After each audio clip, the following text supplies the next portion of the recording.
So I would like to welcome all the judges for the next session. That is Dr. Rajiv Chaudhary, Dr. Pradeep Kumar, Dr. Sujata Mohan, Dr. Mona Bhargava, Dr. Yogesh C. Shah, Dr. Dr. N.V. Verma, Dr. Prakash Marathe, Dr. Samar Kumar Basak. Can I request all the judges to please switch on their cameras? I would also like to welcome our first presenter, Dr. Rashmi. Dr. Rashmi Krishnamurthy. Ma'am, can I request you to please start sharing your screen and will it be played from your end or I have to play? No, ma'am, hello. Okay, ma'am. This is play by AV team. Hello. Yes. That's Hello. Yeah, this is played by myself, AV team. Okay. Okay. Okay, ma'am. Thank you. So just inform all the participants that all the videos will be played from your end only. And let's not have any discussions because there's no time and we'll be missing out on videos. Absolutely agree. So just go ahead with it. Glaucoma drainage devices are posterior subconjunctival implants with a long tube connecting the anterior chamber to the equatorial plate. In this video, we shall briefly describe the early and late post-op complications of Ahmed glaucoma valve and also share practical tips in the successful management of a case of implant tube blocked by iris and corneal tissue, leading to uncontrolled intraocular pressure and tube corneal touch, resulting in peripheral corneal decompensation. Based on the location, implant-related complications can be classified as tube or plate-related. Intraocular tube-related complications can be due to tube block or tube corneal touch or due to excessive tube movement. Tube can be blocked with fibrin or blood clot and often clears with increasing the dosage and frequency of topical steroids. If the tube is blocked with vitreous or silicone oil or iris tissue, it would require an intervention either with laser or surgery. Tube corneal touch can happen due to anterior tube placement or anterior tube migration. This can be prevented by proper technique of surgery and planning an adequate length of the tube in the mid-anterior chamber parallel to the limbus. If there is a tube corneal contact, tube trimming with or without tube redirection is extremely helpful. Dynamic or excessive tube movement in the anterior chamber is a relatively rare complication. This would require a surgical correction if there is corneal decompensation. Tube retraction is a complication rarely seen in children. The tube shortens relatively due to enlargement of the child's eyeball with age. This can be corrected with a tube extender. Subconjunctival tube erosion is the most common late postoperative complication following glaucoma drainage implant. The erosions may be associated with aqueous leak as well. This can be prevented by covering the entire subconjunctival tube with a donor patch graft followed by watertight and traction-free conjunctival closure. Plate exposure is a rare but serious complication, most often needing explantation of the device. Our case, a 63-year-old lady presented to us with decreased vision in her right eye for 5 months following a AGV implantation for uncontrolled intraocular pressure following a DSEC implant. Her right eye examination showed a flat bleb with intact suture line in the superior-temporal quadrant with underlying scleral patch graft, and the ridge on the AGV plate was well made out. DSEC lenticule was noted to have a peripheral edema. Anterior chamber was uniformly shallow with peripheral iridocorneal touch. Ahmed glaucoma valve tube ostium was blocked by iris and corneal tissue, leading to tube corneal touch, resulting in peripheral corneal decompensation. The various treatment options available were to do a repeat surgery or tube excision with or without use of scleral patch graft, or to do a tube redirection with or without use of scleral patch graft. Repeat surgery was not chosen because the previous implant was recently done.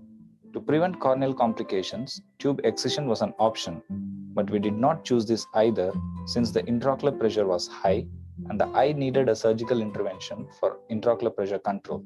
We planned tube redirection with or without use of a scleral patch graft. Under local anesthesia, a corneal traction suture was taken using 8-0 Weichel suture. The conjunctival incision was planned to avoid the previous incision site. Posterior subconjunctival dissection was initially done using Vannas scissors and enlarged using Westcott scissors to achieve a traction-free closure at the end of the surgery. Subscleral patch graft dissection was meticulously done using a 11-number surgical blade to achieve uniplanar dissection. Care was taken to avoid damage to the tube. The tube was identified and exteriorized. At this step, there could be adhesions or leak from the tube track, both of which should be anticipated. We created another scleral track 3 to 4 mm long from the limbus using a 24-gauge bent needle and guided the tube to the ciliary sulcus. The tube was secured and anchored to the underlying sclera using a Tenno nylon suture and was covered with the same patch graft using fibrin glue.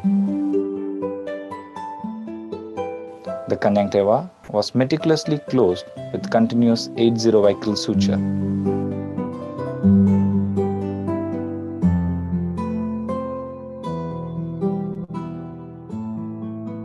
On post-operative day 1, vision was still hand movement. While the peripheral anterior chamber was still shallow, central anterior chamber was formed, tube was seen in the sulcus and was patent. A good diffuse bleb was noted in the superotemporal quadrant and the pressure had reduced to 19 mm of mercury. At 3-week post-op visit, vision had improved to 20/125 with improved corneal clarity. A diffuse and elevated bleb was seen subconjunctivally in the superotemporal quadrant. A well-formed central anterior chamber with tube in sulcus was noted and the intraocular pressure was recorded to be 13 mm of mercury. At the last visit, her vision was noted to be 20/100. Intraocular pressure was well controlled at 14 mm of mercury with single anti-glaucoma medication.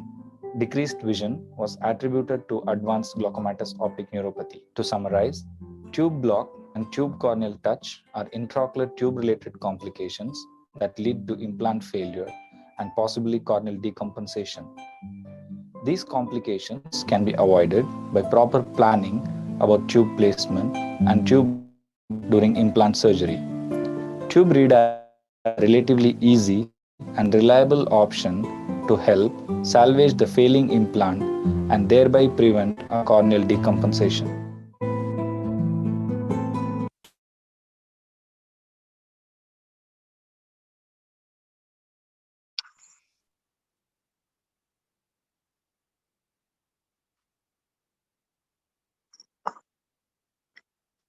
Any question? I think we'll move on because they are stopping by 5:30, sir. So let's keep watching the videos and marking them. Okay. So then I would like to announce the next speaker. That's Dr. Narang Priya. Dr. Narang Priya? Yes, please, I'm there. Yeah. Yeah. So,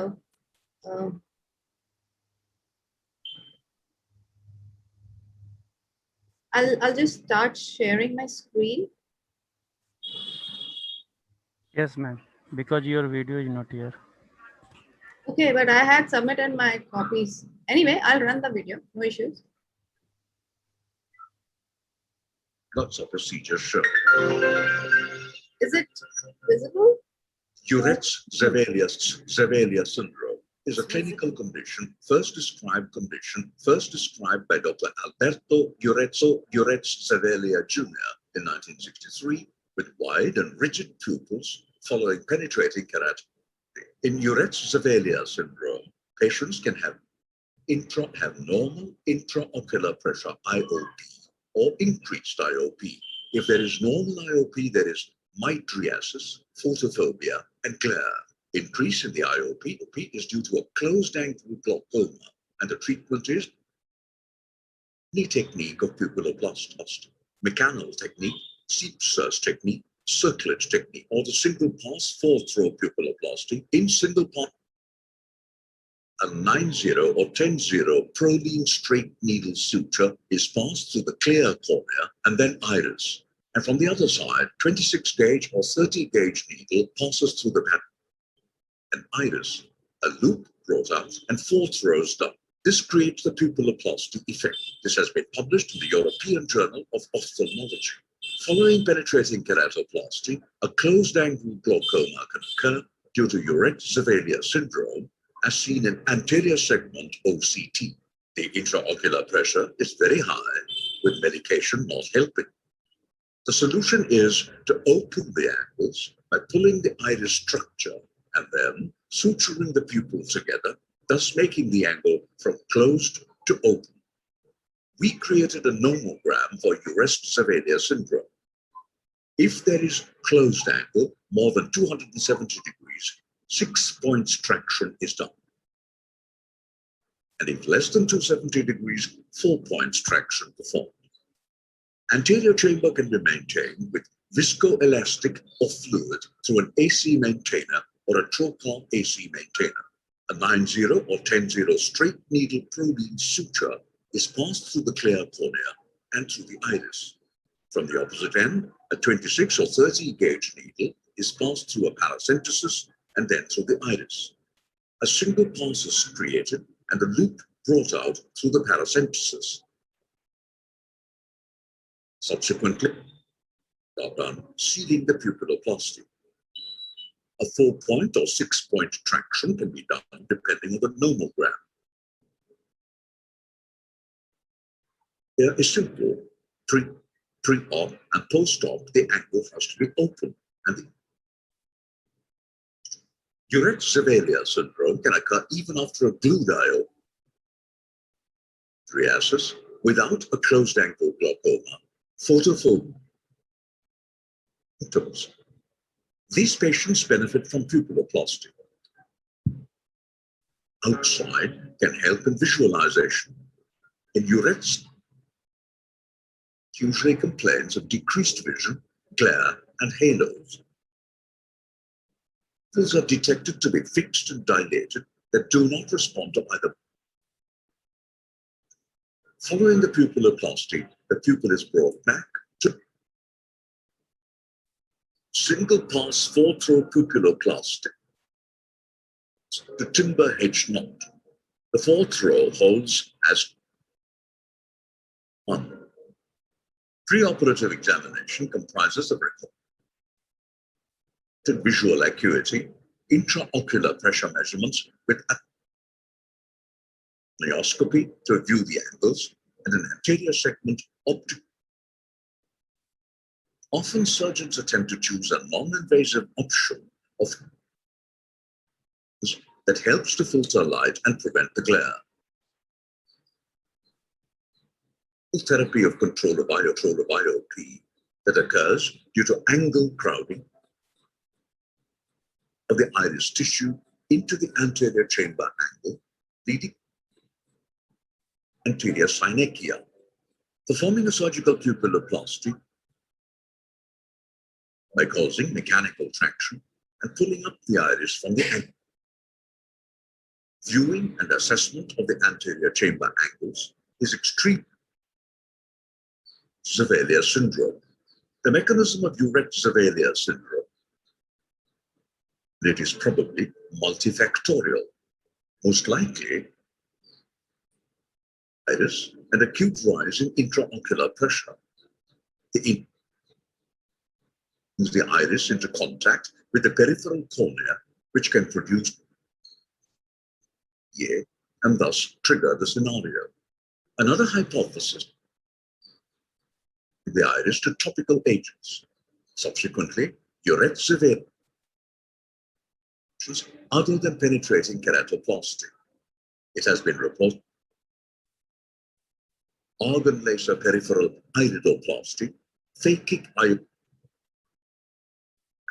Tesseract stripping automated endothelial keratoplasty, octofluoropropane gas injection. The dilated pupil in you, the pilocarpine, sympatholytic agents, or the alpha androgen. Treatment is directed towards the symptomatic control of glare and photophobia. Ocular meshwork is badly damaged. One can treat with trabeculectomy, right, or glaucoma drainage device. Pupilloplasty, by not creating an additional route for drainage, but in fact, route and normalizing outflow mechanics within the eye. After dark, and if eye is phakic one can make it. The single pass 4-throw pupilloplasty. In a case of Uret's single pass 4-throw pupilloplasty, pupillary stretching is performed, wherein the pupillary edge is pulled with an end opening. The pre-existing peripheral anterior synechiae from all. Once the iris has been released and is comparatively mobile, pupilloplasty is a great arsenal in treating patients with Uret's.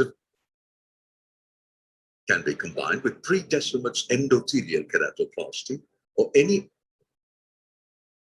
in patients with failed penetrating keratoplasty and having the single pass 4-throw pupilloplasty followed by pre-Decimet's be performed in the same sitting. Complications that can occur after iris damage. If the eye is phakic, cataract can form. An iatrogenic iris damage can occur in atrophic cases. A lot needs to be done to ensure the safety and benefit.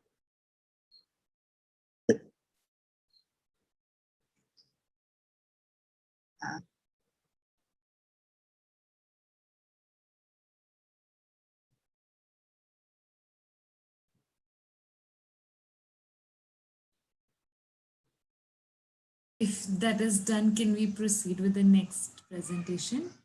Yes, sir. Sure. Yes. Okay. I have a small request. I'm so sorry. I have an IC at 4:30.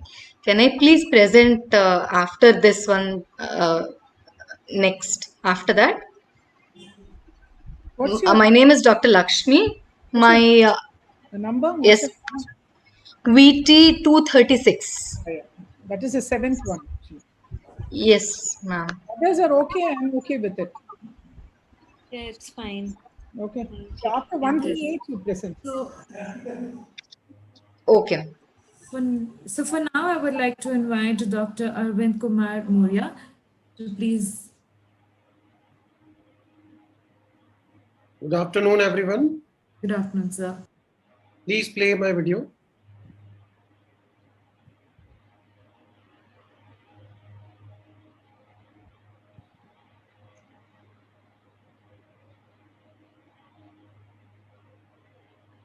Hello, sir. Your number, sir? VT? VT 138. 38. Okay. 138.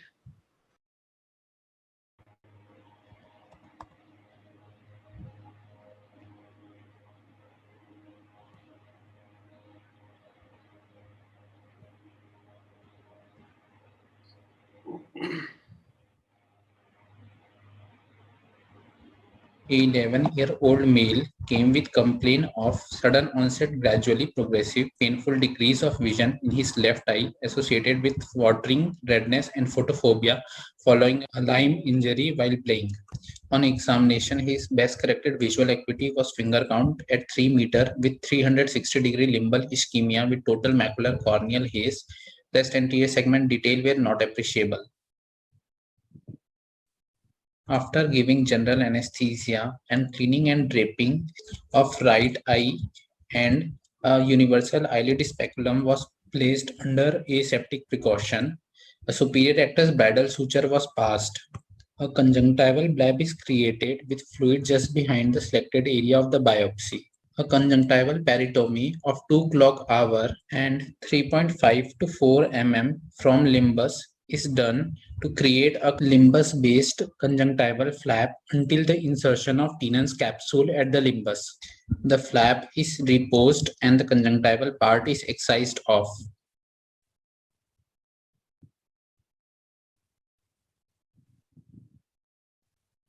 The limbal tissue is excised using a Vanna scissor till the gray clear cornea is visible.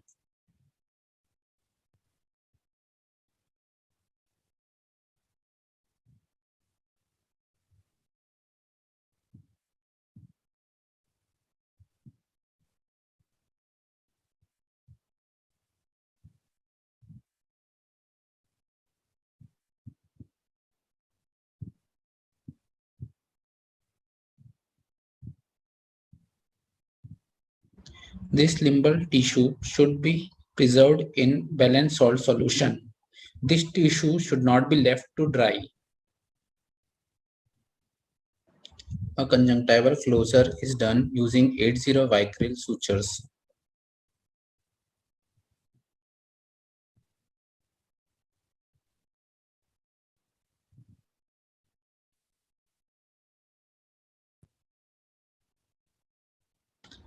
A 360-degree conjunctival peritomy was done around the cornea till 2 to 3 mm of estimated limbus.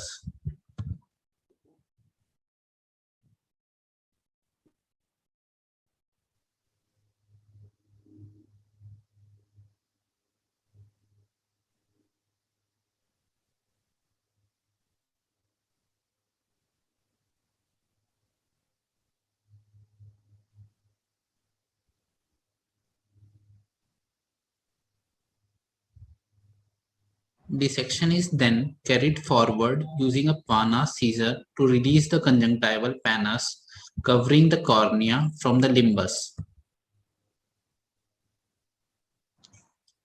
The pannus is then removed from the corneal surface using a combination of sharp and blunt dissection.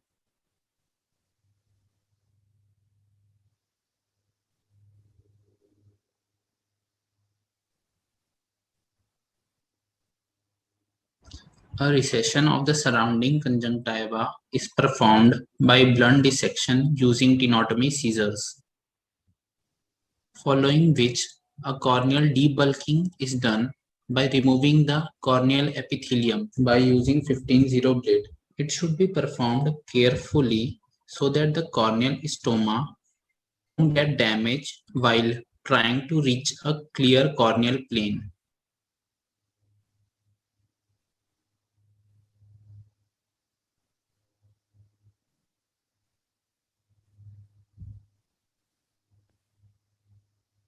The human amniotic membrane graft with basement membrane side up is then placed and secured over the recipient cornea. The amniotic membrane graft is smoothened out over the cornea to ensure that there are no folds. The amniotic membrane graft is trimmed from the periphery according to the required appropriate size. The human amniotic graft is secured over the cornea with the help of hemostatic glue.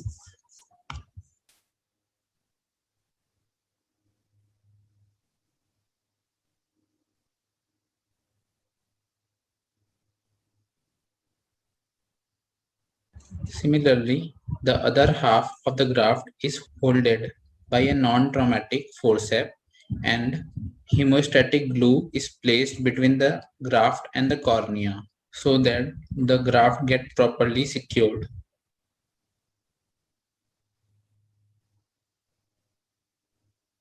And it is critical to ensure that the human amniotic membrane graft is tucked under the conjunctival edges in all the quadrants.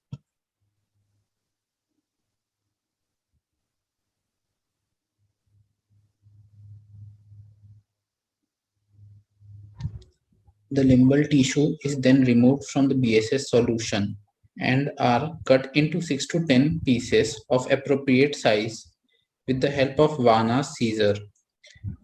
These pieces are placed in the mid periphery with epithelial side up on the cornea in a concentric pattern over the membrane, and the correct orientation of these pieces are identified by pigmentation or smooth surfaces of the epithelial side and white fibrous strands on the stromal side. Care should be taken to ensure that the pieces of limbal tissues are not placed over the pupillary area or on the limbus.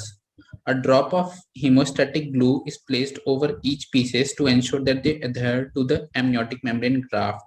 After waiting for at least a minute for the fibrin glue to polymerize over the limbal pieces, a soft therapeutic bandage contact lens is placed on the eye.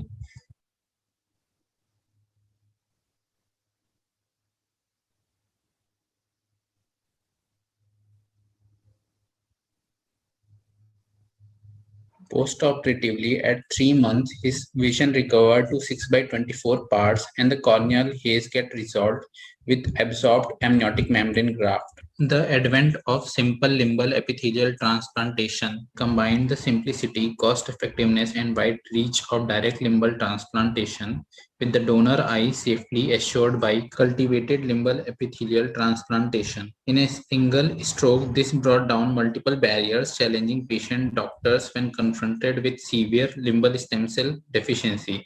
Surgeons with appropriate skills and training could now manage patients with limbal stem cell deficiency regardless of their practice setting, with logistic requirements reduced to a bare minimum.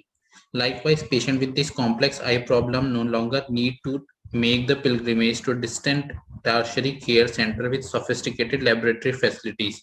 They could assess the surgical therapy practically at their doorstep without any compromise on clinical efficacy or safety. Therefore, this is a novel technique for the management of chemical injury leading to limbal stem cell deficiency.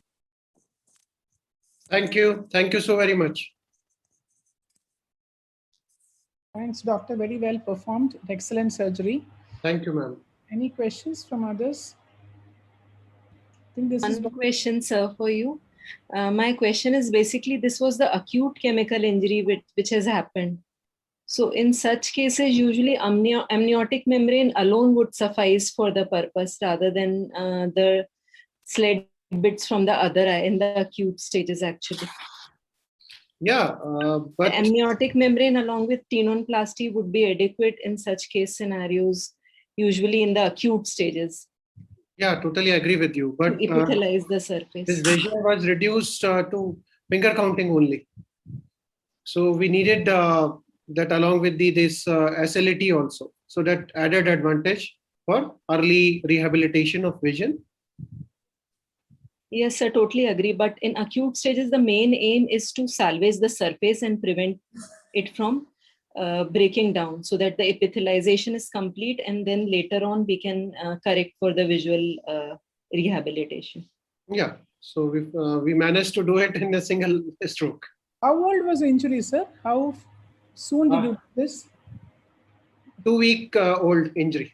Okay. Maybe that could have waited for about 3 months at least, you know. Because the inflammation and all that will be very much reduced if you do it a little bit later. Otherwise, I think it's a very well performed surgery, sir. Excellent. Yeah, patient is doing well after 6 months also. It was alkali burn or acid burn? It was tuna alkali burn. Alkali. Yeah. Okay. Should we move on? So much. We'll take the questions later via email or the chat box. Thank you so much. Chat box, I have one request asking, we have a keynote address to give. Please let me know when I can do it. I'm really sorry, sir, but can we do by the end of the session? And moving ahead with the next. Dr. Lakshmi wanted to speak after this. Dr. Harshvardhan is here. I'm ready. She had a little because she has. Can you play my video? 142. Just a second, Dr. Harshvardhan, sir. I would request Dr. Lakshmi if she can give a presentation now. I think she has to go somewhere. She has to get things with. Yes, I have a talk. I have an IC at 4:30. I'm very sorry. You can give start. You can start and give. Yeah. Should I play it from my end? Just a second, ma'am. AV team, if you've submitted, they will play. No, ma'am, mind. No, ma'am, mind. I have submitted, but no worries. I'll play it at my end. Yeah, I am. No, ma'am. You have it? Yeah, sure. Thank you. VT 236, na? Yes, VT 236. Techniques in trabeculectomy, every twirl, furl, knot, and whatnot explained. Glaucoma is a silent thief of sight. In fact, it was a slow death sentence to the eye. That is, until 1968, Dr. John Kynes described the procedure of trabeculectomy, which has been the most commonly done as well as the gold standard procedure, but not without its complications. Almost all complications can be attributed to two basic problems: underfiltration and fibrosis, overfiltration and leakage. Underfiltration and fibrosis was the major complication in the earlier days. The trabeculectomy procedure underwent an evolution of its own to prevent this complication, be it conjunctival incision, amniotic membrane grafting, bleb needling, use of 5-fluorouracil, or mitomycin C intraoperatively as well as postoperatively. This became a double-edged sword. Although it reduced the complication of failure, it increased the overfiltration and leakage. Hence, a balancing act was required to make sure overfiltration doesn't occur, but long-term fibrosis is also prevented. For this purpose, various modifications of suturing the scleral flap were followed. This video bouquet attempts to explain all the major modifications that are done. The first modification is laser suture lysis, then adjustable sutures, auto-releasable sutures, and conventional releasable sutures. Despite these modifications, the surgery isn't perfect, and there's a quest for perfect surgery. Our quest has led us to the next modification, which is combo releasable sutures. It shall be explained in detail later on. Fixed suture with laser suture lysis. The first needle pass is through the scleral flap and then through the sclera. First tie with 3 throws, second one with the 1 throw, and third tie with 1 reverse throw locking knot. Laser suture lysis can be done using argon laser or Nd:YAG laser. Here we've used argon laser to lyse the sutures. This technique has several advantages. First one being preventing failure 48 hours post suturing, and it works well 4 to 6 weeks with favorable results. However, it has certain pitfalls too. It is a non-titrable procedure, may lead to secondary hypertony. It is most effective if done within 10 days. Conjunctival buttonholing can occur and sometimes impossible to perform. Now coming to the adjustable sutures technique. It begins in the partial thickness scleral flap, enters the sclera, a single triple throw tie and tighten. It can be used in combination with fixed sutures or by itself. It can be loosened postoperatively under slit lamp with a smooth-edged forceps or even a cotton-tipped applicator. Pressing the knot and making small lateral movements causes slow egress of aqueous humor. It has several advantages over the last technique. Slow fluid egress, so no sudden IOP decrease. Relatively shorter learning curve with favorable results. It has its own pitfalls. It's impossible in some cases. It's most successful within 48 hours and does not work well after 2 to 3 weeks. Auto-releasable suture is where the suture material is Vicryl, which is delayed absorbable suture. This absorbs on its own and hence the name auto-releasable. This procedure has its pitfalls too. It's uncomfortable to the patient, it's non-titrable, and the absorption procedure of Vicryl induces inflammation and further fibrosis. Now coming to conventional releasable sutures. It begins with an adjustable suture of preferably 3 to 4 throws in one corner of the flap.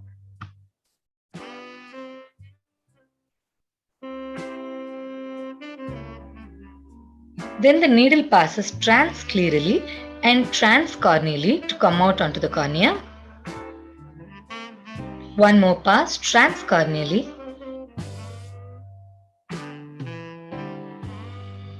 Edges are trimmed closely. The same technique is repeated on the other corner of the scleral flap.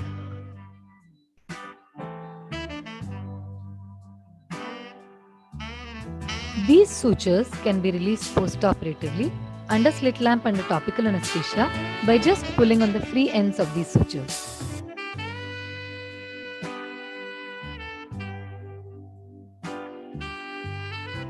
The advantages of this procedure are relatively shorter learning curve and effective titration of IOP in the critical period of 3 weeks post-op.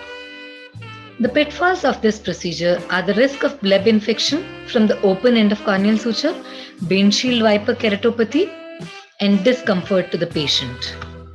Now coming to last but not the least modification, combo releasable sutures, our novel invention.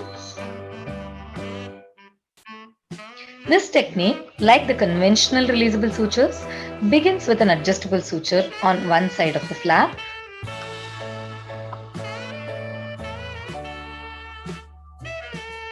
Needle passes transsclerally, then to come out onto the cornea to the side.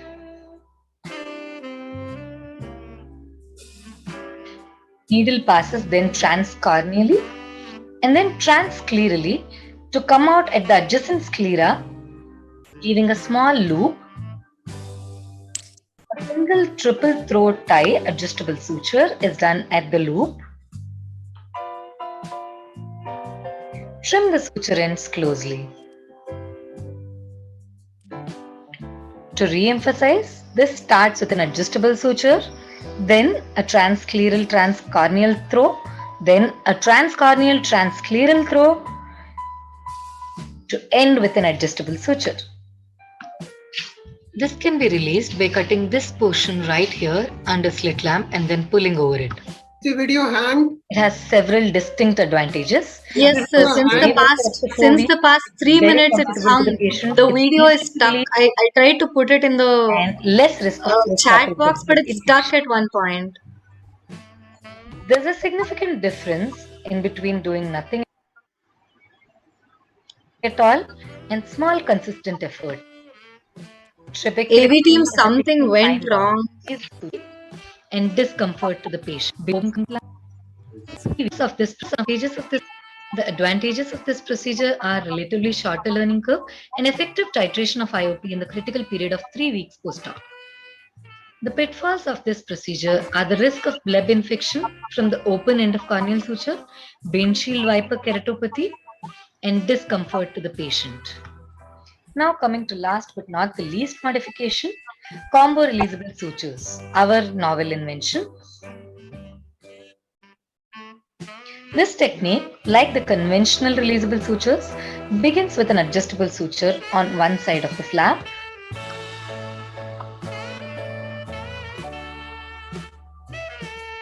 Needle passes transsclerally, then to come out onto the cornea to the side.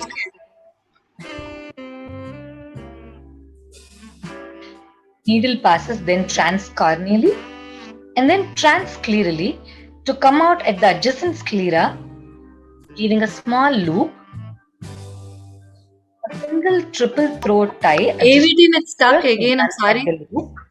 AV team, please look into it. Her video is getting stuck here. Hello. Yeah. Her video is not playing. I think it's being played at 1.5 or 2 speed, which is why it keeps getting stuck at one point. But this side playing well. Only the audio is running, video is getting stuck.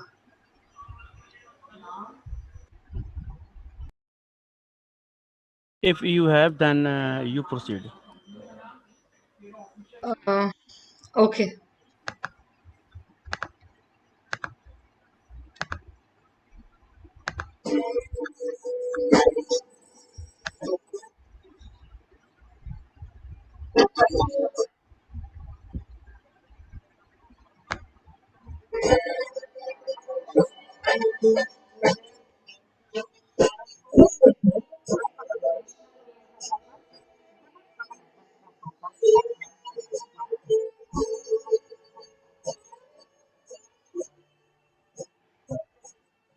audio is not clear. The video is seen, but audio is not clear. Audio is not there. We cannot hear the audio now. Just a second, ma'am. Yes, ma'am. I think I've muted or something. I don't know.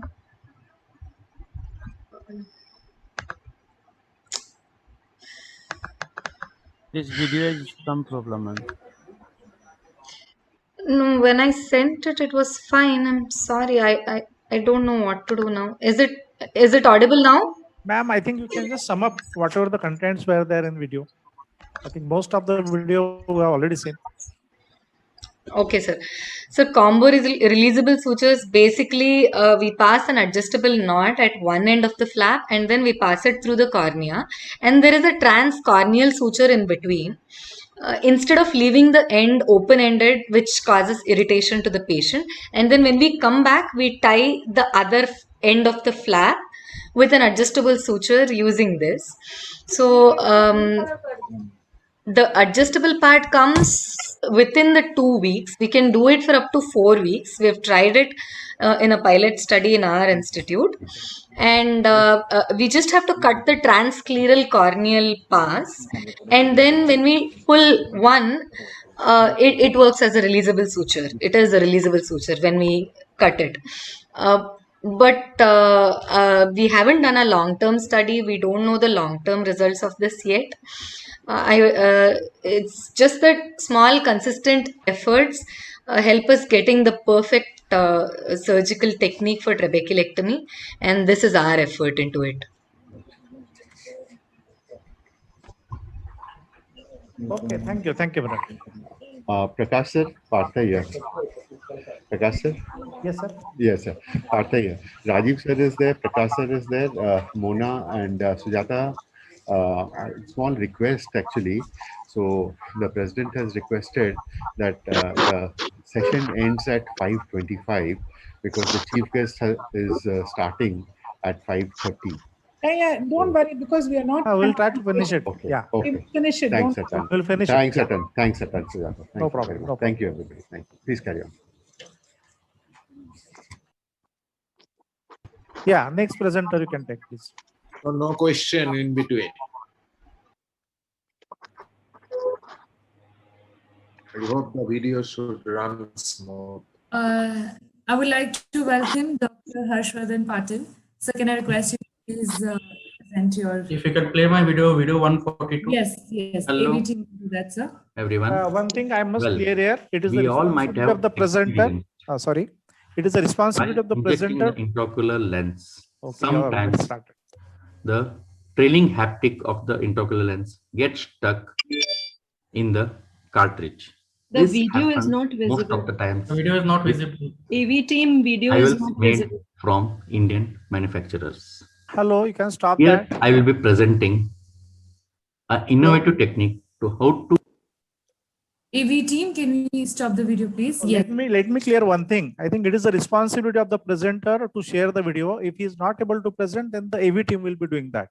But then it is the basic responsibility of the presenter. If it doesn't work well, Sir, they had told us in particular that it's not our responsibility and we don't need to show the video at all. It was conveyed in advance to us, which is why I hadn't even seen if it works or not. I'm sorry. It is the responsibility of the AV team.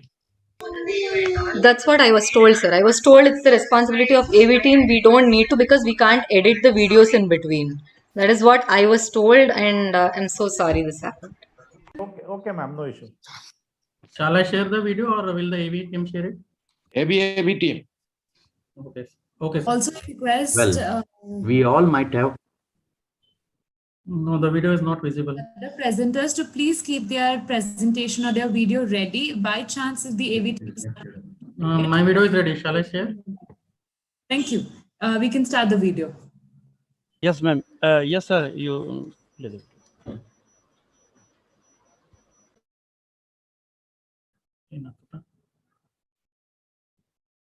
everyone. Well, we all might have experienced while injecting the intraocular Is it audible? lens, sometimes the Yes, it's audible. lens gets stuck in the This happens most of the times with IOLs made from Indian manufacturers.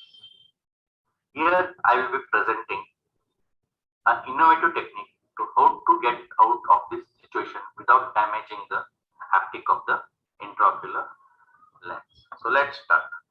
This is the normal method of loading an Indian intraocular lens. This is a butterfly cartridge. You put balance salt solution, then you put the viscoelastic for double or better lubrication. Then you place the intraocular lens in the groove provided in the cartridge. Make sure neither the optic nor the haptic gets out of the groove and gets stuck between the flaps of this butterfly cartridge. So once you lock the cartridge, you place it into the injector. Make sure that the injector slides easily and the IOL is not getting stuck. Then you put the intraocular lens. So let's go to the cases proper. I put the only viscoelastic in this case. Place the intraocular lens in the groove of the butterfly cartridge. Make sure that neither the optic or the haptic is stuck in the cartridge. Lock the cartridge and placed it into the injector and started injecting the intraocular lens. Here you can see the tip of the leading haptic is facing to the left. That means the IOL is easy or normally going into the capsular bag.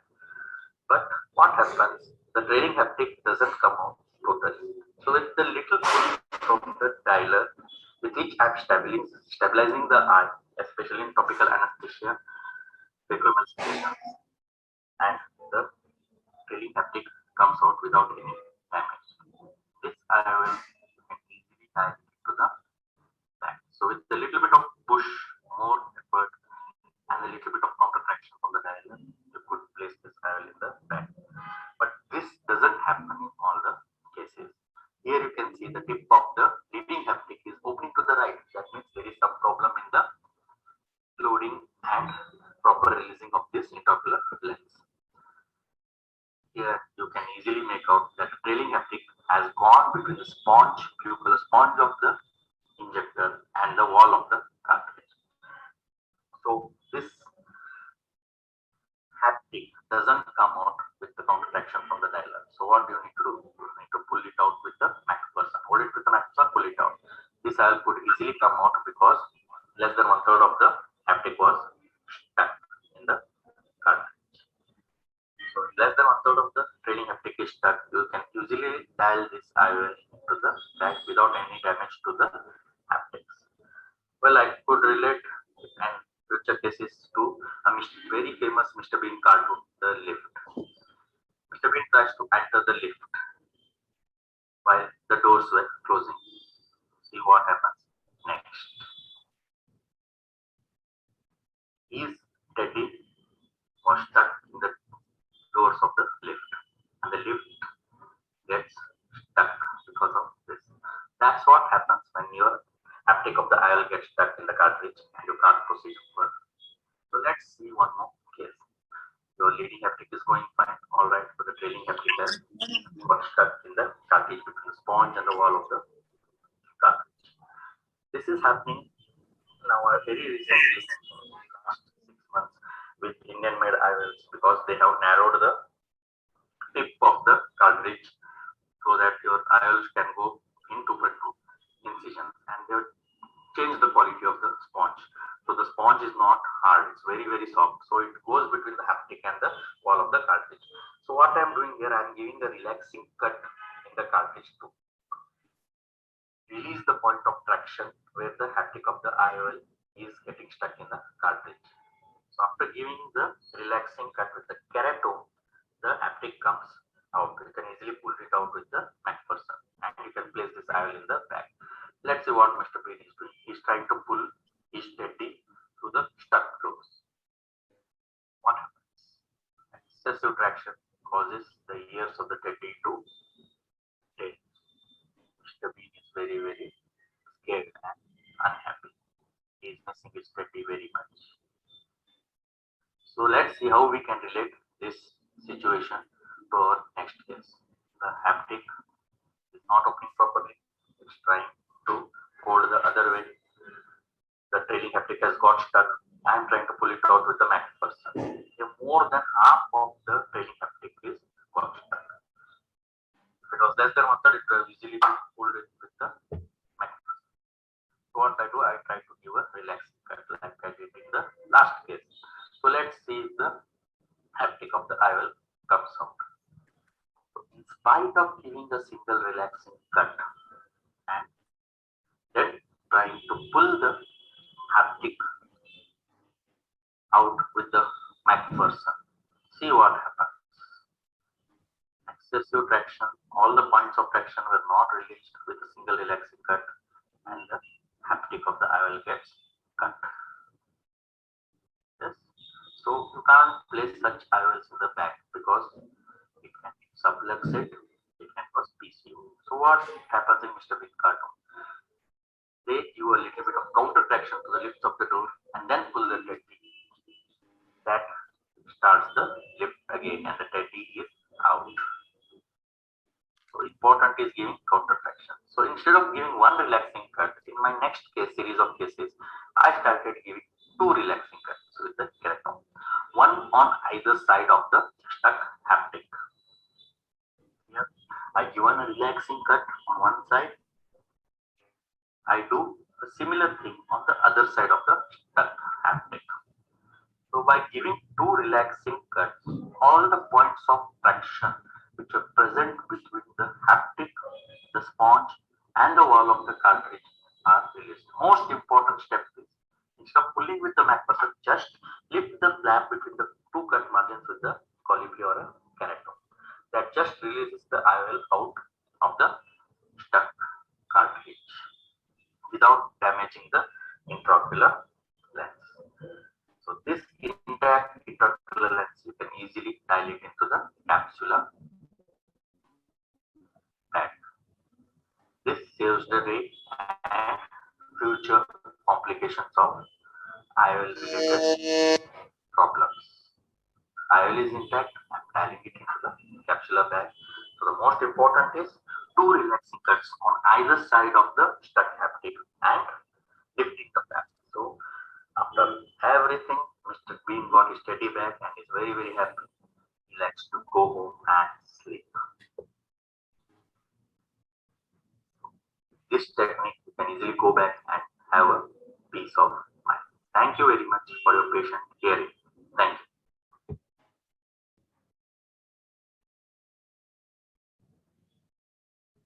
Thank you, Ashwadan. Thank you, sir. Okay, there is a possibility of cutting the haptic also when you are doing the. Yes, sir. That you need to keep in mind and be very careful. With the keratome, it gives a better control of where you are cutting. Either keratome or a side port is better. In most of these cases, the sponge quality and the spring quality were very low. So the spring also broke while injecting the lenses. Otherwise, there is a simple technique called as pullback technique. You can just pull it back again, try to push the IOL inside. But this was not possible in these cases. So I had to do this cutting on both the sides and releasing the traction. What are these lenses, doctor? Lenses. What are the lenses that we're using? IOLs. Using IOL made up of Indian lenses, ma'am, IOC company. Okay. But they have corrected the quality of the sponge and the injector now. And nowadays they are giving very good quality lenses. Okay. Okay. So to proceed, I would like to welcome Dr. Ketki Subadar for her next presentation. Good afternoon, everyone. Will the AV team share my video, VT146? Yes, ma'am. Thank you.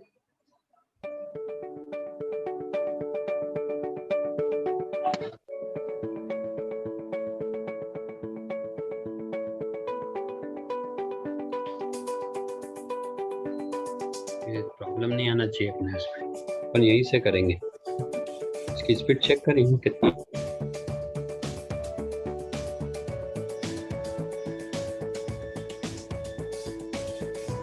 So, as the certified crew, let's not make things worse. Let's look at some video tips so that we don't end up worsening the outcomes of pediatric traumatic cataracts. Every trauma case may look different, but all have similar micro situations. Let's dissect these general surgical steps and look at a few scenarios. Let's unveil the cataract by beginning with posterior synechia. Weak synechia can be gently released with a spatula. In case of synechia with bridging membranes, don't tug, don't pull, just cut them, and then the iris hooks will reveal the underlying truth. Strong peripheral synechias may hamper IOL placement, so cut it gently to avoid stress on the iris. In case of strong synechias, sometimes fibrovascular plaques can be present. Check the extent of adhesions with a spatula.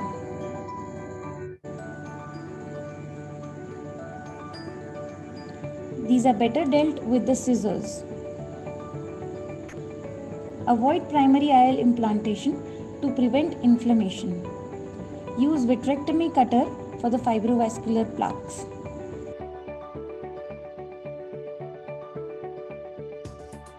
Anterior capsular management should be calm and controlled. Ruptured anterior capsule can be a common scenario. We give a small nick and with the help of forceps, round off the torn edge of the anterior capsule. Well, to ensure control over the capsular axis, always grasp and regrasp the capsule at the junction of cut edge. Don't pull the membranous edge, just cut it. A microrhexis forceps is a good tool to ensure chamber stability. Remember to keep the pull towards the center. Be careful, sometimes a cut beyond the plaque can lead to unexpected extension of the anterior capsule. To avoid such unfavorable scenarios, implant the IOL in the bag first and then enlarge the anterior capsule between planned cuts. Be slow and steady for lens aspiration. Always practice to take the peripheral cortex first and then the central cortex so that in case of surprise PC tears, we are well versed in dealing with cortex.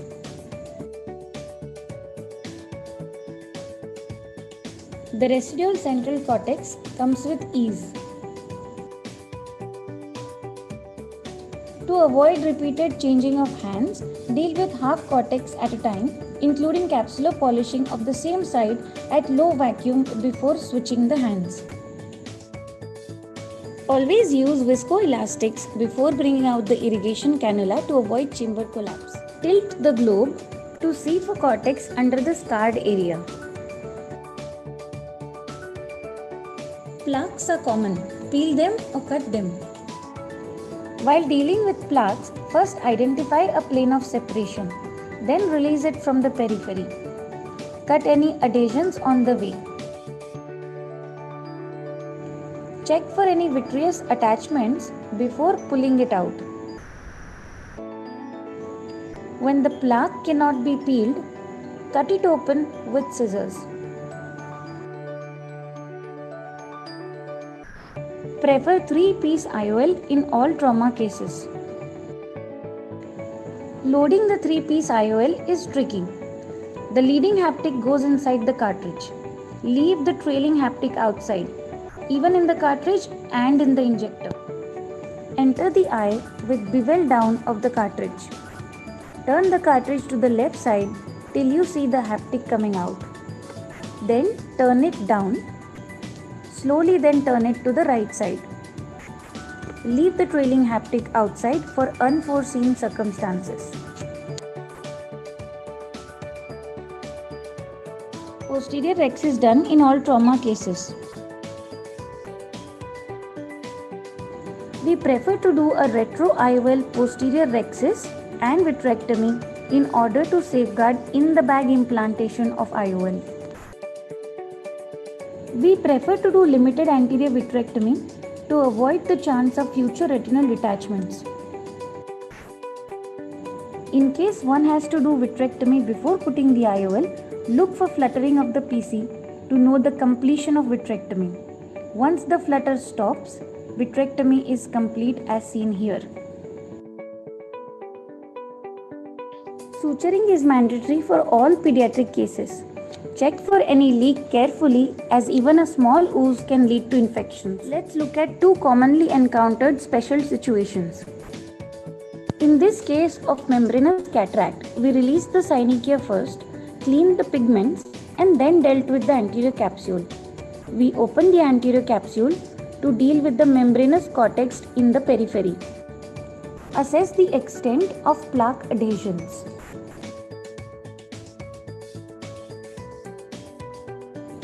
Mass of the membranous cortex is teased out with hydrodissections.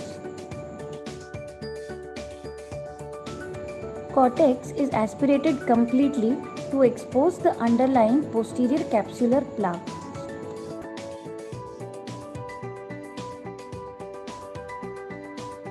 A plane of separation was identified and the plaque was peeled off like rhexis. Diagrams here represent the stages of creation of support for the IOL.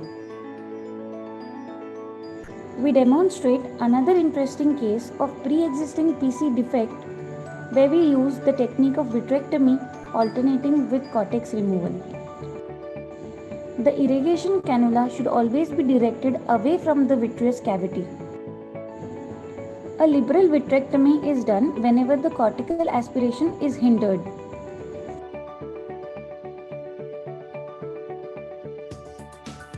To clear the visual axis, the plaque is enlarged with the cutter, and the IOL was implanted in sulcus.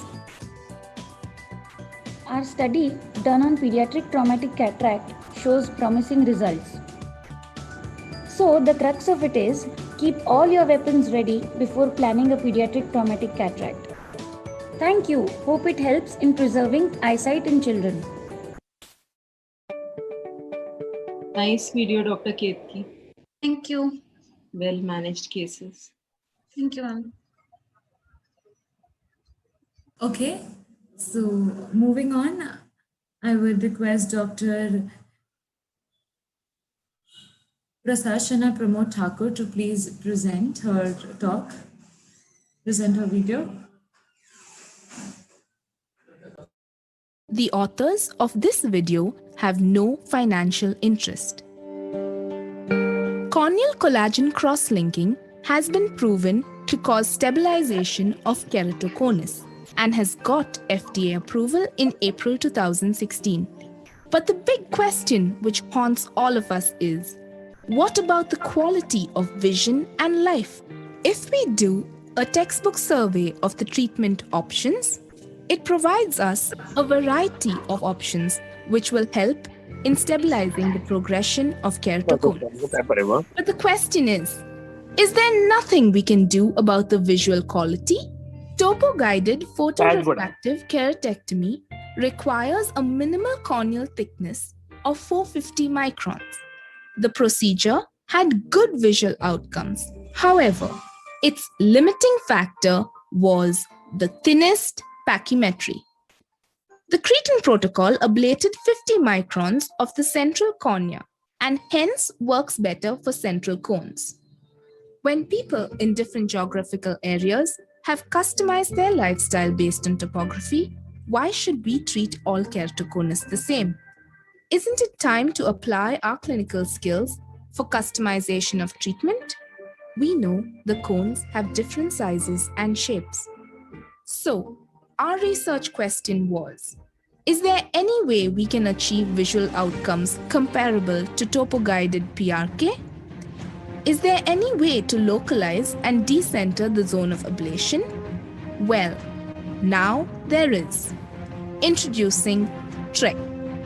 TREC stands for Topography Guided Removal of Epithelium in Keratoconus, followed by collagen cross-linking. Planning a topo-guided treatment in the Schwind-Amaris platform.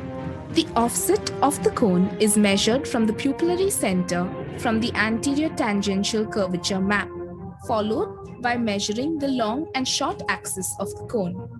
The ablation depth is set at a maximum of 20 microns, more than the thinnest corneal epithelium thickness, measured by an anterior segment OCT. All this is done on the PTK custom ablation module. Intraoperatively, after identification of the cone, a topo-guided PTK is done over the thinnest pachymetry along with a 20 microns of stromal ablation. Next, the epithelium over the rest of the cornea, up to 8 mm in diameter, is manually scraped, followed by accelerated cross-linking.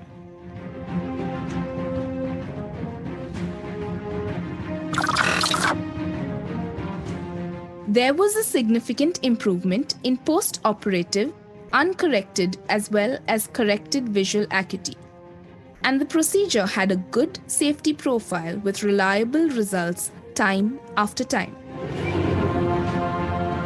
Other applications are intacs, followed by topo-guided removal of epithelium in keratoconus. We can use it to regularize the cornea post-intacs, keeping in mind the ablation zone does not overlap the epithelium over the ring.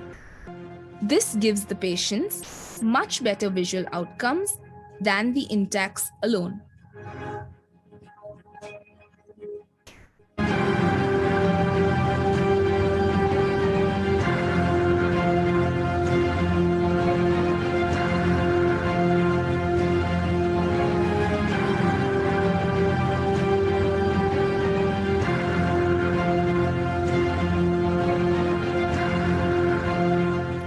With TREC, therefore, we have better epithelial regularization with additional advantage of minimizing the stromal ablation. The pinnacle of the climb to true patient customization is finally here.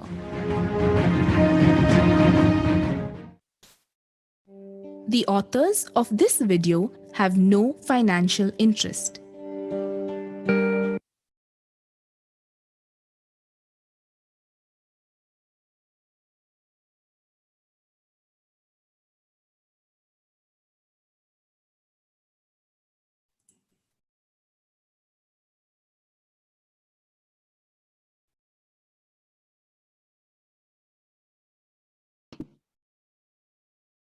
Hello.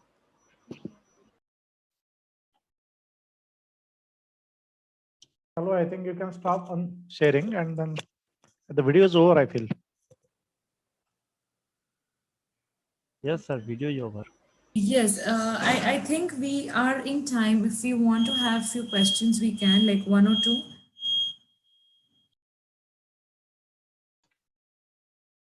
Or else we can have them at the end of the session also all together. Yeah, I think that is the best That is option. better. Okay, sir. Moving on to the next presenter, I would like to welcome Dr. J.S. Titial. So can I request you to please come on screen?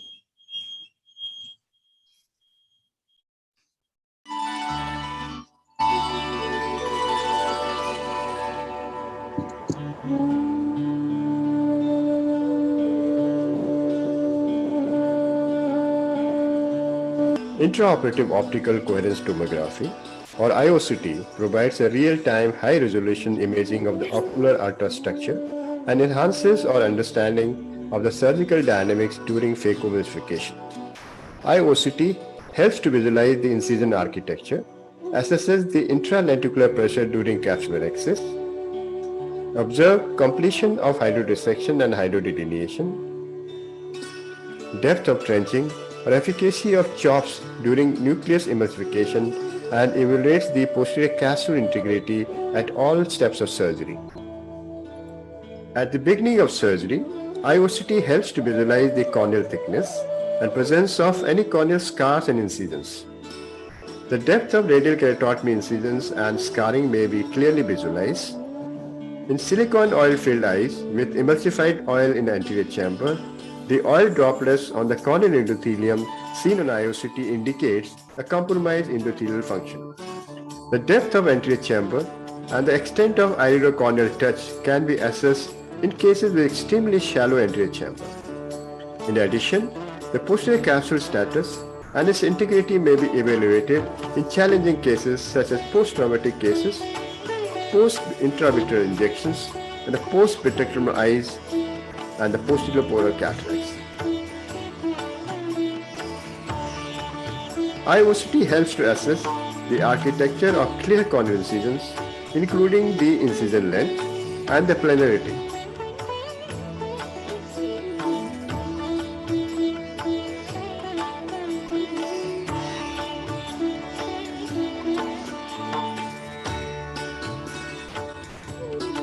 During capsular access, IOCT helps to assess the configuration of anterior capsule and the capsular access flap.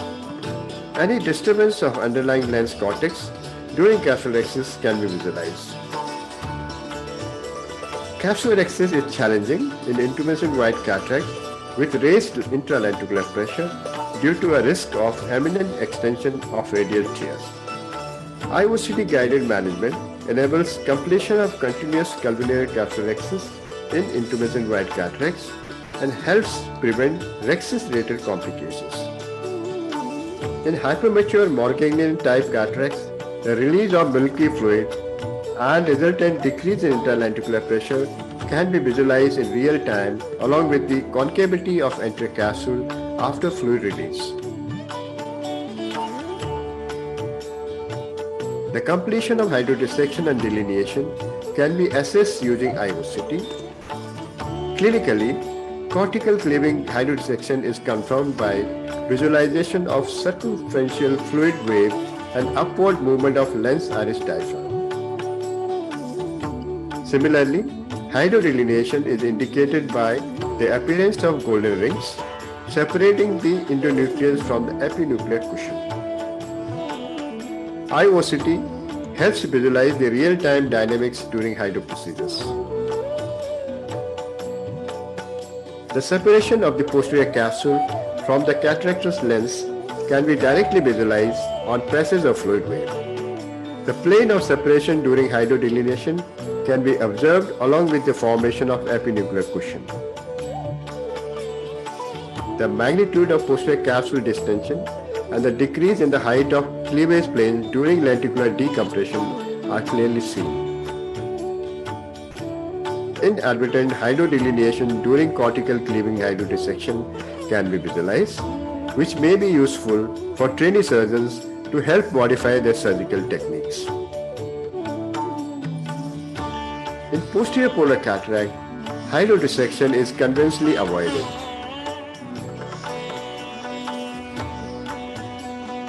Any inadvertent hydrodissection during hydrodelineation can be picked up and the integrity of posterior capsule can be assessed.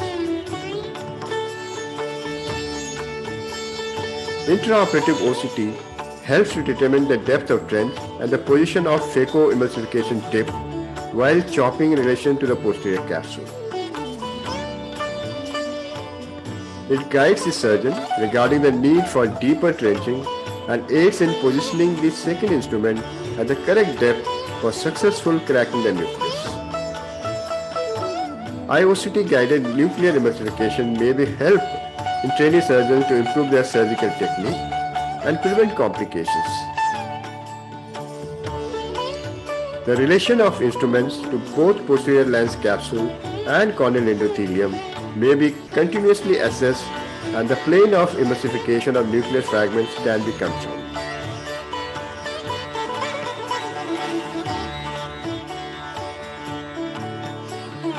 The integrity of epinuclear cushion and posterior capsule can be assessed during nucleus emulsification and irrigation aspiration, thereby enhancing the safety of phacoemulsification.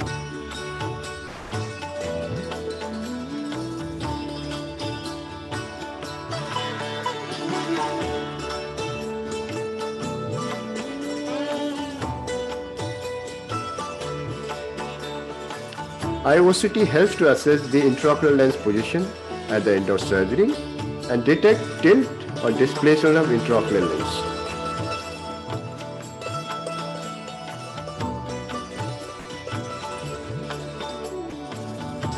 The relation of posterior capsule to the intraocular lens can be assessed.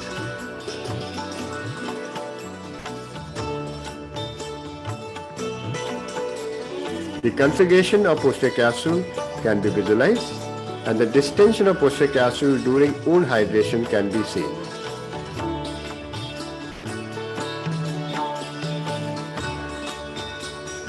Towards the end of surgery, wound apposition after stromal hydration of clear corneal incisions can be visualized. IOCT helps to visualize the descemet membrane alignment, wound gape, and the adequacy of stromal hydration at the end of surgery. Incision site descemet membrane detachment is most commonly observed during the step of stromal hydration.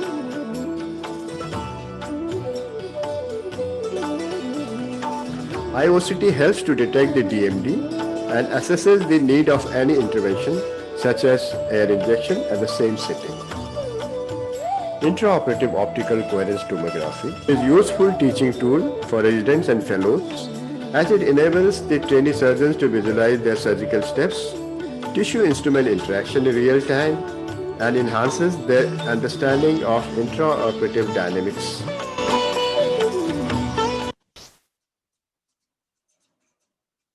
Thank you very much for seeing this nice teaching video.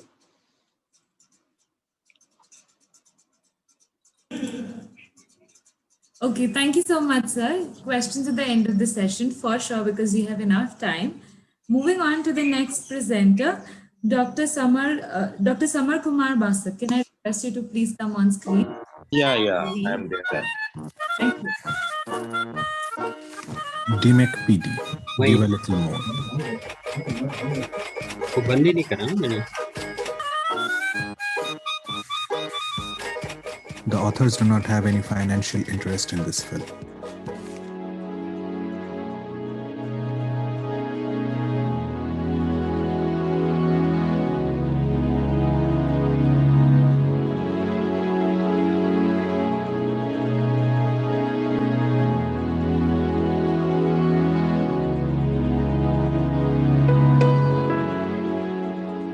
Conventionally, in DMEC surgery, corneal surgeons use centrally trifinated donor tissue, which may be called DMEC PD.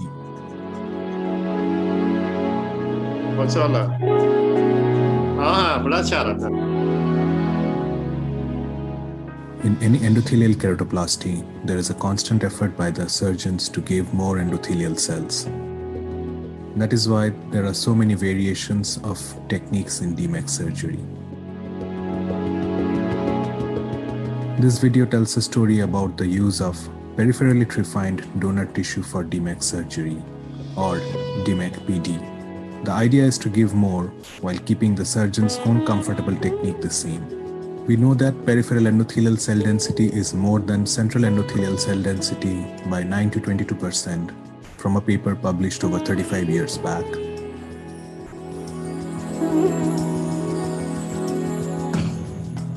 So we did a little experiment of our own using alizarin stained corneas.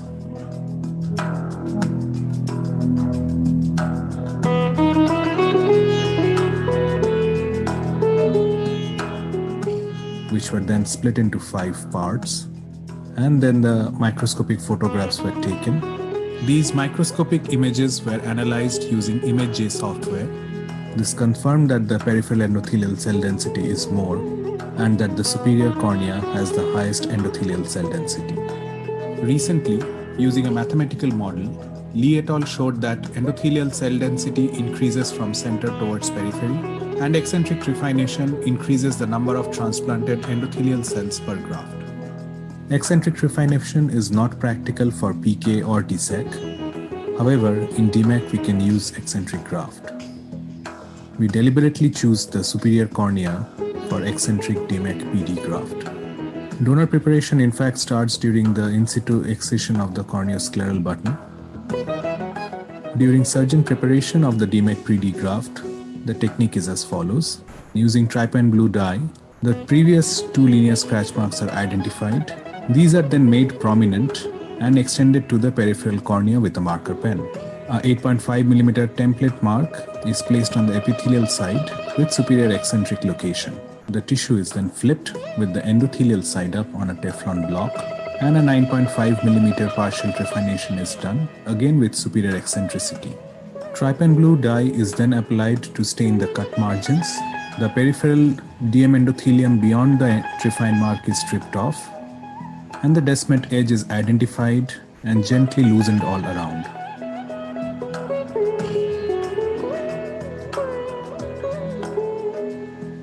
The DMAC graft is then peeled starting from the superior cornea with the help of McPherson's forceps.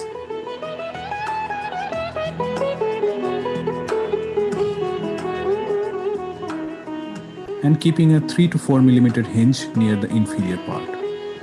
A paracentral 3 millimeter stromal definition is done, and the peeled off DM is floated back to the original position. The corneoscleral button is then flipped.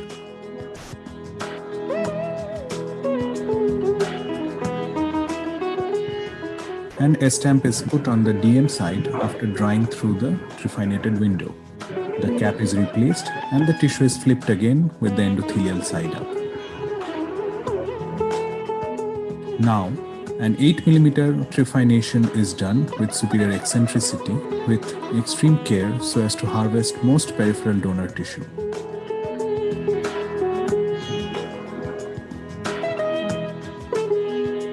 The donor graft is then completely separated from the stroma with the help of McPherson's forceps. The final DMAC PD graft is stained with trypan blue dye for a minute and then washed with balanced salt solution. This is transferred to a petri dish containing BSS and ready for loading into an injector system.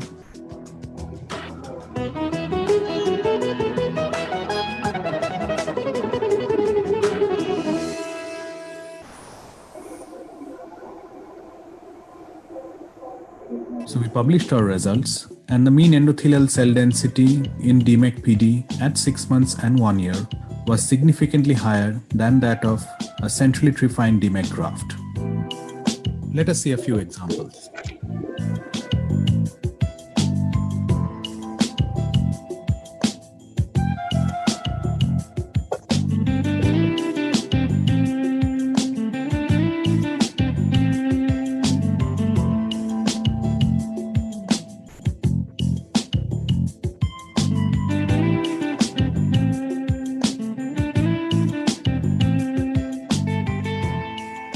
So in the path to give a little more, it is time to convert from centrally trephined DMAC graft to DMAC PD.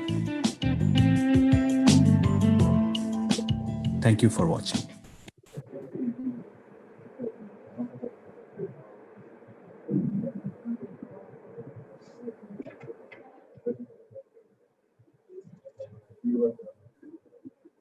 Thank you very much for watching this video.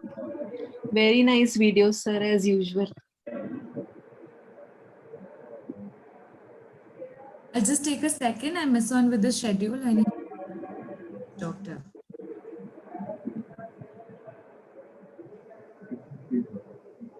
Next is Dr. Sonali Rao, I suppose.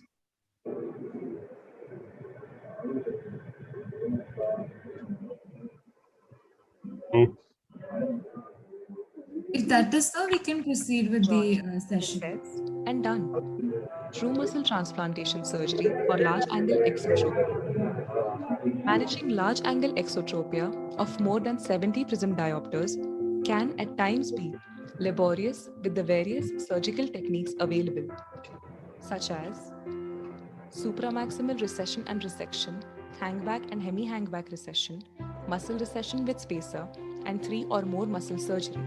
In this video, as a possible alternative, we discuss about true muscle transplantation, a simple novel technique that gives promising results. Here, a portion of the medial rectus muscle is resected and joined to the lateral rectus muscle, followed by recession and anchorage of the elongated muscle complex as per the standard recession procedure. In this surgery, the medial rectus muscle was approached through a limbal conjunctival incision and hooked from the inferonasal aspect. A double-arm 6-0 Vicryl suture was passed through its insertion. At a desired distance from the insertion, as planned for resection, another double-arm 6-0 Vicryl suture was placed. It was followed by a 5-0 Athlon suture. The muscle was then cut.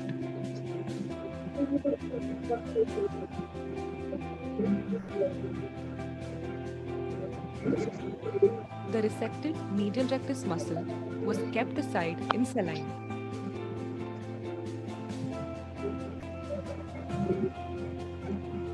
And the remaining portion of the medial rectus muscle was anchored back to the sclera at its original insertion. Conjunctiva was closed with 8 serovitral sutures. Lateral rectus muscle was then approached through a limbal conjunctival incision and hooked from the inferotemporal aspect. The distal end of the resected medial rectus muscle was sutured to the lateral rectus muscle at its insertion and secured with 5-0-ethylon sutures.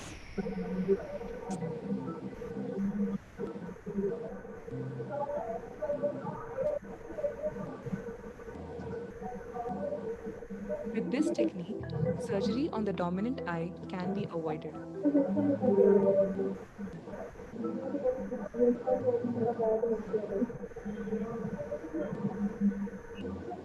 The lateral rectus muscle was then disinserted from its insertion.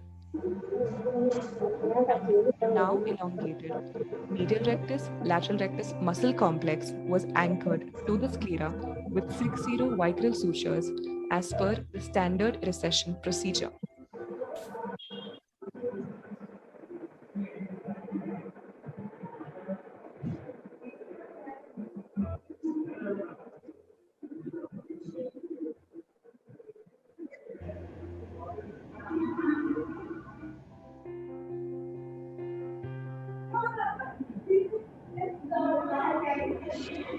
Conjunctiva was closed with 8-0-vitral sutures.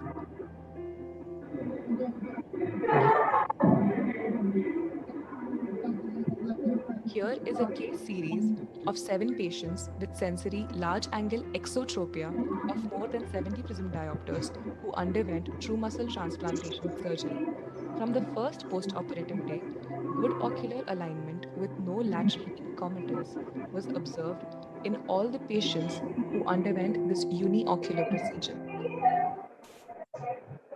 Follow-up was done at the 1st month, 3rd month, 6th month, and beyond, and it showed persistence of stable results with no restriction of ductions.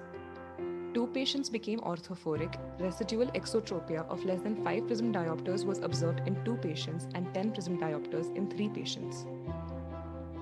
On reviewing the literature, it was found that a study by Amitava et al. Showed orthophoric results in patients with sensory large-angle esotropia who underwent primary true muscle transplantation surgery. A study by Jethani et al. On the long-term results of true muscle transplantation for very large-angle esotropia showed augmentation of surgical results.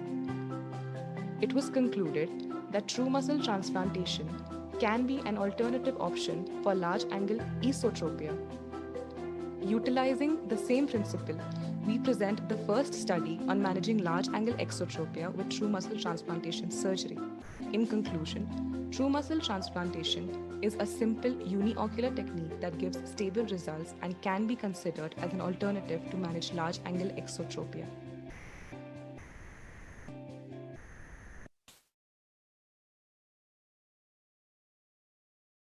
Thank you. Thank you so much. Next, we have Dr. Jayanand Urkude.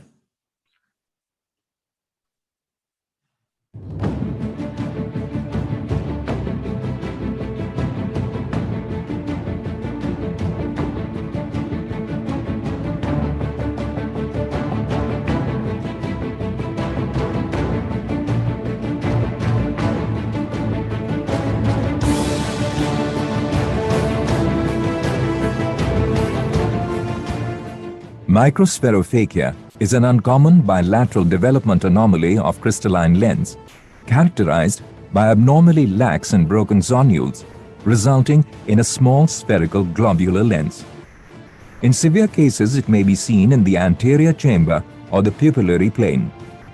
As the lens in microspherophakia is small, spherical, owing to generalized zonulopathy, it remains freely mobile. Major surgical indications in case of microspherophakia are recurrent attacks of phakic pupillary block glaucoma, severely subluxated or dislocated lens, and corneolenticular touch. There are various techniques that have been described in the literature for surgical correction. Intralenticular lens aspiration with bimanual irrigation aspiration can be done in such cases wherein two small rexes are created in anterior capsule. Further, a similar surgical approach with slight modification has been described wherein the vitrectomy probe was used along with irrigation cannula instead of the bimanual IA. In this conventional approach used by most surgeons, either a capsulorhexis is created or an MVR blade is used to create an anterior capsular opening.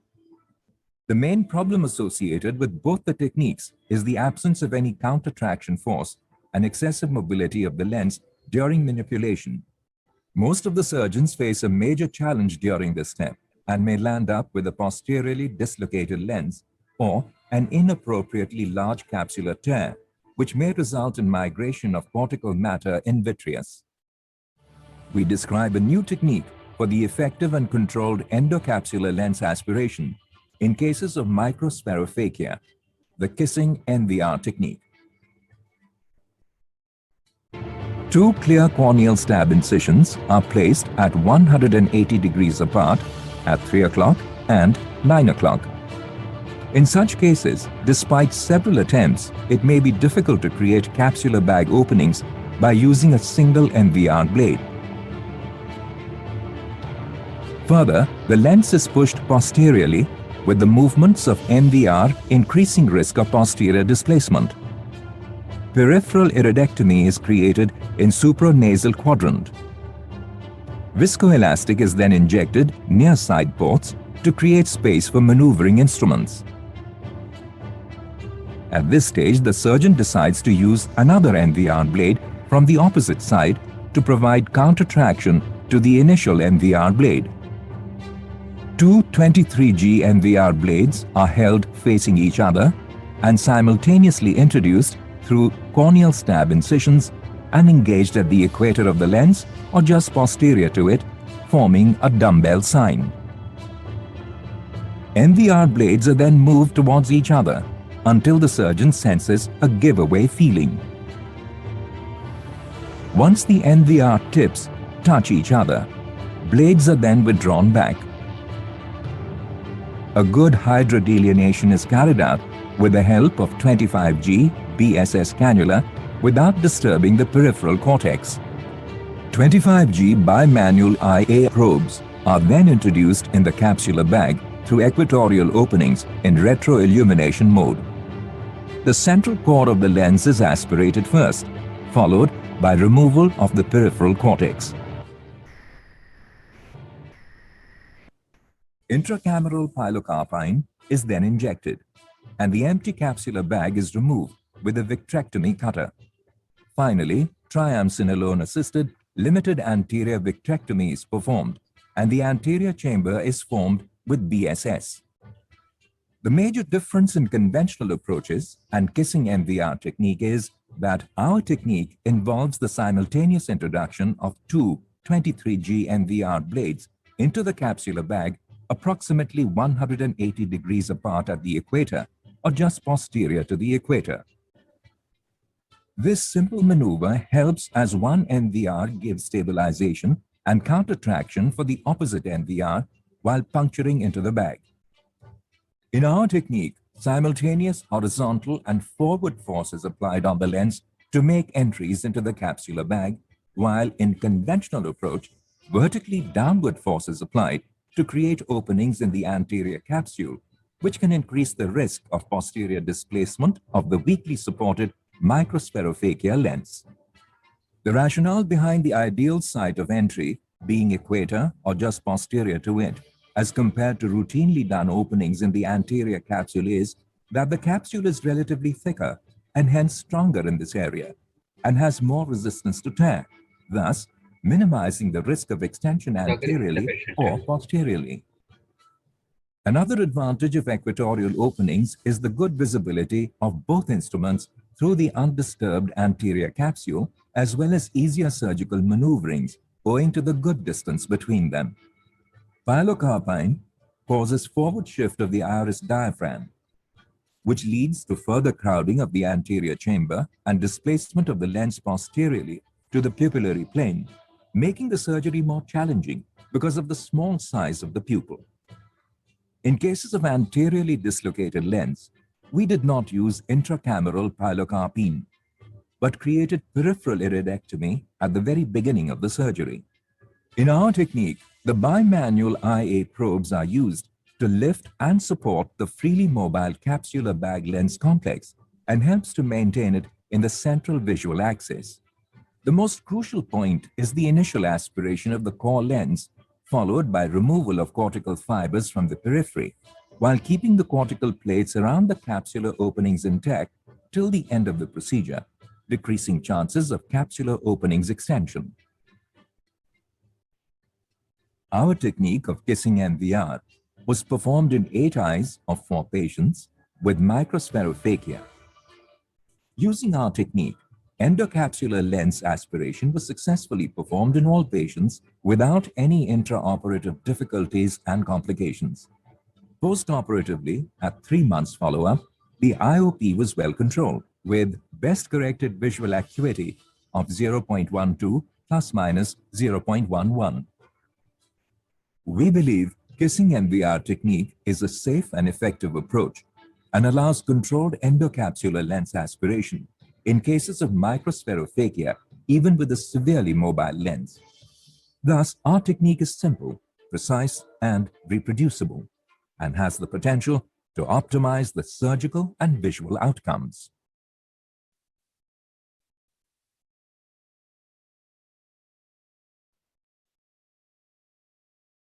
Yes, thank you. Well, we just have last 2 presentations. These are, one is Dr. Rishi Pukhraj. He's going to address in the keynotes. And then we have, and one more we have is Dr. Sneha Gupta. So first we'll go with Sneha Gupta and then Dr. Rishi Pukhraj. So can I request Dr. Sneha Gupta to please play her presentation, play her video? Just a bit clarification about Sneha Gupta. It is 222 or somebody else? 222, sir. Yeah, 222. I have video. I have play the video, but firstly announce the all session will be in 5:25 p.m. Thereafter, all delegates are requested to join in for the inaugural session at Auditorium Hall 5:30 p.m. Sir, I'll just announce that after the sessions are done. We should start with the video.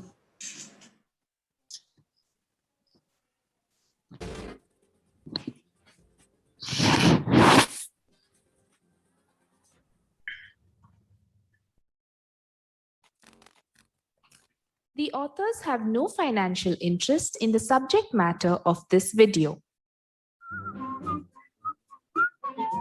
Laser refractive surgery began in the late 1980s. Excimer laser ablation changes corneal asphericity index along with increase in spherical aberrations. Back then, refractive surgery was still evolving. Surgeries done in early years when the nomogram was still being revised and broadbeam lasers were being used resulted in irregular corneas due to decentered ablation, small ablation zones, and central islands. Let us now see a similar case of a 54-year-old male who underwent LASIK 20 years ago and is now presenting with blurring of vision and persistent glare. Obelix, I need to get this fixed.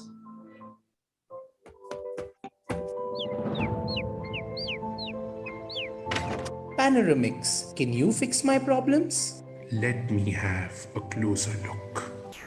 On evaluation, his best corrected visual acuity was Plano 2040, corneal topography showed decentered ablation, and slit lamp examination was suggestive of grade 2 nuclear sclerosis cataract. Sure, we can. So, Druids, what should be our approach in such cases? IOL power calculation in such cases has always been challenging for cataract surgeons. A quick review of literature suggests that there are higher chances of refractive surprises occurring because of errors in keratometry measurement and inherent errors of the IOL formulae. How do we ensure good outcomes in such cases? Our previous work showed that surface regularization in such irregular corneas ensures predictable outcomes after cataract surgery. We hereby describe an algorithm for topo-guided corneal customization prior to cataract surgery, the C3 algorithm. Using the Wavelight topography guided customized ablation treatment software, the first step is to set a valid Q value, keeping in mind that making the Q value more negative increases the spherical aberration or C12. Using the topographical neutralization technique and setting the modified refraction to 0, we check the defocus, that is C4, and spherical aberration, that is C12. Our aim is to equalize this C4 and C12. In this case, adding a myopic correction helps equalize the C4 and C12. Adding this compensated refraction to the patient's acceptance gives us the final power to be treated.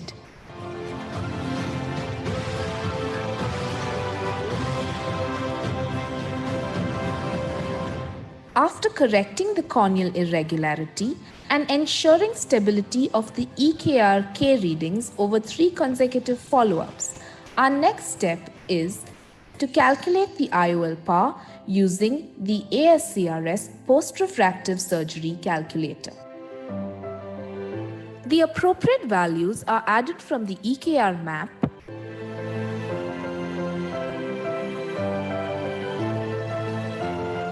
and IOL power chosen is the minimum power obtained on the calculator. The next question is which type of IOL should we choose?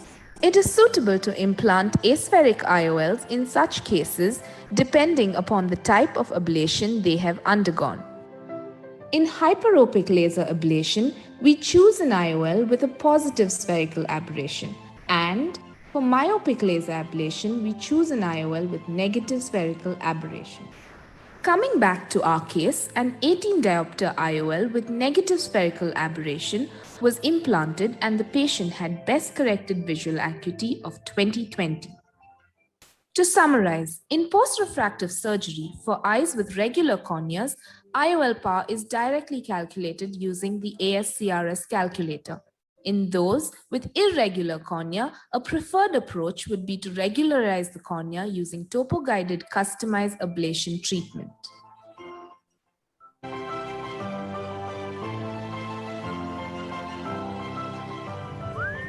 Our novel strategy is thus a safe and effective way of optimizing results in such cases.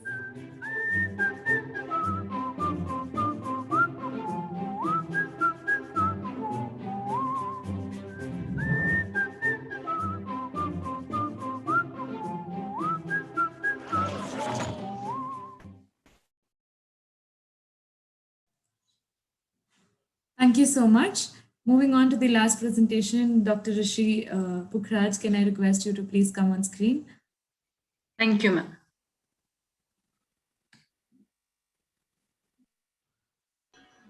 We have only 5 minutes, ma'am.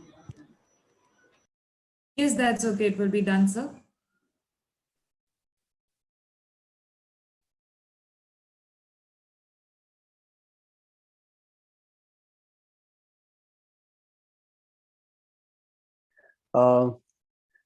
Am I visible and audible? Yes, sir, you are. Yes, sir. Okay, and then I'm trying to get my presentation up. Is that okay? So I'll be presenting on proteomics-based approach for age-related macular degeneration. We know that age-related macular degeneration has a huge disease burden, and it's a leading cause of irreversible vision loss in the elderly. While the standard of care for the wet AMD is established, the treatment for dry AMD remains elusive. So early detection is crucial, and we embarked upon identifying early biomarkers that could tell us about detecting dry AMD early on. Since AMD has a low-grade systemic inflammation from body fluids, biomarkers can be potentially identified from urine or blood. So the title of my talk is Proteomics-Based Approach for Diagnosis of AMD Subtypes, and these are my co-authors. So there's very little known about the genetics of AMD generally and also in India. So we chose allele-specific PCR for detecting gene polymorphism in CFH and C3 genes. The disease burden is huge, with early macular degeneration at 21% and the late AMD at 2.3%. This is from the Shankar Nethralaya AMD study. So with that background information in mind, we designed a study to identify urinary biomarkers in AMD specific to drusen, CNV, and geographic atrophy. Also allele-specific gene polymorphism in C3 and CFH genes in the Indian subjects, and test the utility of these biomarkers. So why urine? Well, urine is a rich source of biomarkers. It's easy to collect, and there is a preserved stability of the proteomes in urine. So the eye and kidney also share remarkable similarities in their anatomy, physiology, developmental pathways, and pathogenic pathways.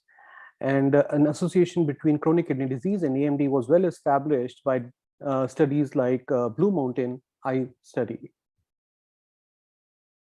So this was conducted at the Vitreoretinal Department in Shankar Nethralaya between 2013 and 2015. It was IRB approved. And we had one control group and 3 disease groups constituting early AMD, which was drusen, more than 63 microns, late AMD with geographic atrophy, and late AMD with CNV. And the patients were chosen. A meticulous history was taken for to ruling out smoking history. Exclusion criteria included history of renal disease, like renal disease in general, and systemic inflammatory diseases like arthritis and lupus, and patients with uncontrolled hypertension and diabetes were excluded. Urine samples and peripheral blood samples were collected.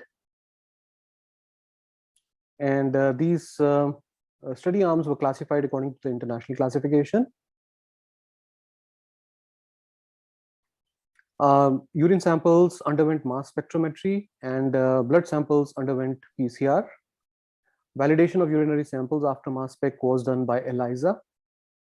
And this is the workflow of the analysis. Adequate statistical tools were employed to analyze the results. So we analyzed 755 proteins, out of which 383 were differentially expressed in AMD.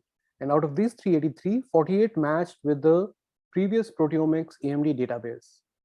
And then from these 48 that were differentially expressed, we took 16 which were upregulated.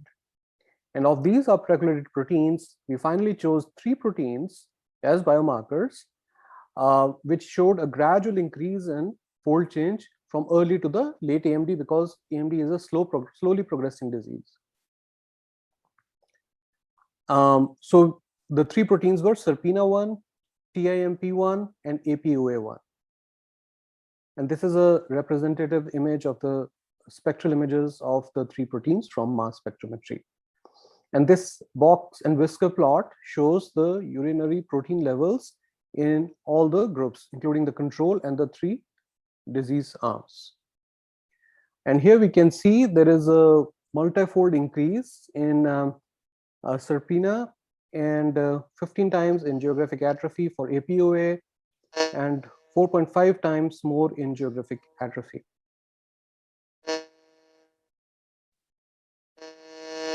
So these are the statistical methods we employed. So in conclusion, our study had a discovery of biomarkers of 3 proteins, which were significantly increased, had some limitations, but in conclusion, our study showed a strong association of gene polymorphism in Indian patients.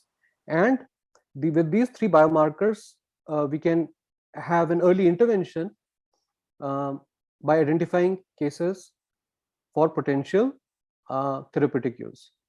Thank you for your kind attention. These are my collaborators.